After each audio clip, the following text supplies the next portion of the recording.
Hey space fans, welcome back to What Happened in Spaceflight this week, the only roundup where boosters stick their landing better than I stick to, well, pretty much anything.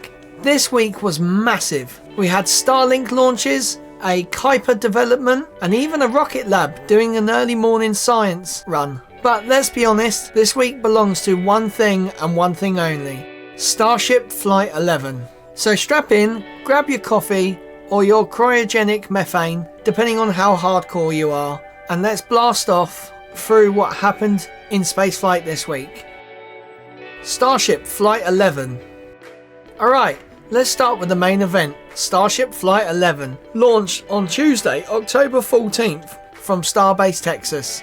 This flight marked the final V2 Starship test vehicle, closing the chapter on this generation of prototypes before V3 upgrades start rolling out. And man, what a way to go out. The booster lit all 33 engines, thundered off the pad smoother than my morning espresso, and soared into the South Texas sky. Then came the spicy bit: hot staging. Super Heavy shut down most of its engines. Starship lit its own. The separation looked smoother than ever. The booster started its boost back burn, but not everything went perfectly. One engine decided to take the day off. Despite that, the remaining engines pulled through like champs. You could almost hear them saying, "We've got this." The booster glided itself back towards the Gulf of Mexico, right on target, hovering above the Gulf and then dropping like a stone, exploding on impact.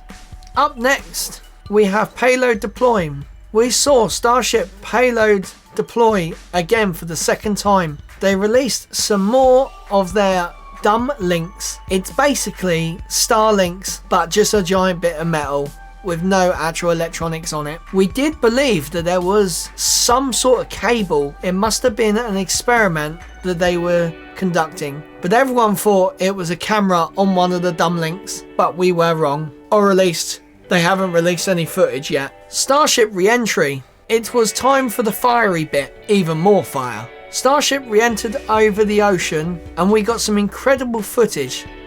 Plasma licking across the hull, tiles glowing, heat shield doing its thing. You could see the atmosphere starting to chew through edges. This wasn't just a test, this was a cinematic masterpiece. Then came the showstopper, the hypersonic drift, to simulate a tower catch. Starship rolled practically on its side, doing a drift like someone from Fast and Furious Tokyo Drift. I could almost hear that dun dun dun music in my head as it was performing this absolute amazing feat. This test was to validate if they could use cross-range abilities to come in and around their target for a simulated tower catch. It was like watching someone parallel park a skyscraper at Mach 5. And then the landing flipped. Starship tilted itself upright, wobbled in like it was surfing through the sky, and lined up beautifully with the virtual chopsticks. Then the splashdown, dead on target, or what we believe to be, right where SpaceX hopefully wanted it. That's the kind of accuracy that gets you thinking, yeah, the next one might actually land on those chopsticks for real. That's Starship Flight 11, a fitting finale for V2 era. Next stop, the V3, and probably Mars, if Elon doesn't get distracted by a new meme first. Other launches this week: Project Kuiper. Next up, Amazon's Project Kuiper. Literally 2 hours after Starship's Flight 11, we had Project Kuiper KF-03, which launched on board a Falcon 9 rocket from Cape Canaveral Space Force Station. I can't believe that SpaceX can launch 2 rockets from 2 different pads within a few hours of each other. It's honestly mental. This was Bezos' answer to Starlink, putting more satellites into orbit for global internet coverage. So yes, the billionaires' war continues. Somewhere up there, the sky is full of Amazon boxes and SpaceX routers, fighting for Wi-Fi dominance. Rocket Lab, our new world.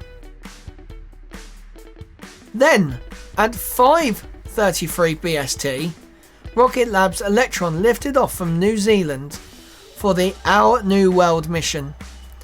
This one carried Earth observation satellites for the Chinese company Syneticus, or however you say it. It's Rocket Lab's 54th Electron launch. They are basically the reliable compact car of rocketry. Small, efficient, and they just keep going. Fun fact, this was the 4th successful reuse of a Rutherford engine. Not bad for the rocket's size of a school bus.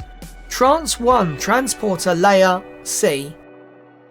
On Thursday, October 16th, SpaceX launched another Falcon 9 for the Tranche E Transporter Layer C mission, part of the US Space Development Agency's new secure satellite internet constellation. Basically, it's the Pentagon's version of Starlink, but way more acronyms and fewer tweets.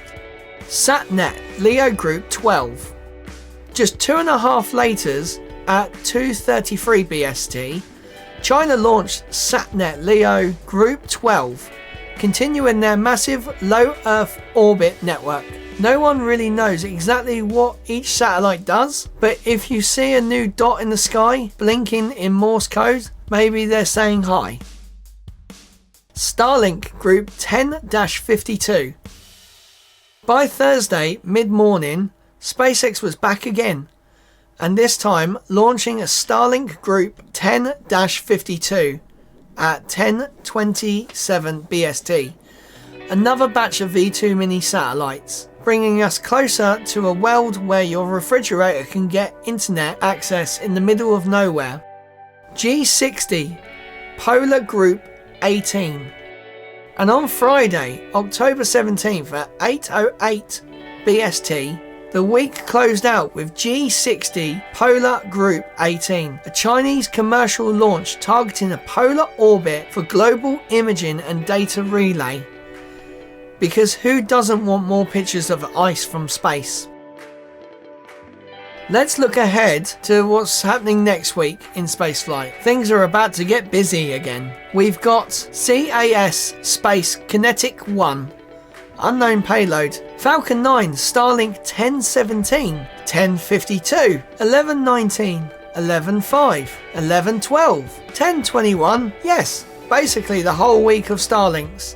SpainSat and Japan's H3 24L mission, carrying cargo to the ISS. If it goes to plan, it will be a huge win for JAXA. At this point, if you walk outside and you do not see a Falcon 9 launching somewhere, check your watch. You're probably between launch windows. So, that's everything from an absolute stacked week of spaceflight. We've had 7 launches and the return of a fully stacked, reliable Starship. Bezos versus Musk in orbit, Rocket Lab keeping it classy in New Zealand, but the big headline, Starship Flight 11, closing the V2 era in style and proving SpaceX next generation spacecraft is ready to change the game. If you'd enjoyed this week's roundup, smash the like button, subscribe for more launches and laughs, and tell me in the comments, where do you think Starship V3 will go first? Until next time, keep your eyes to the skies, and may your boosters stick the landings.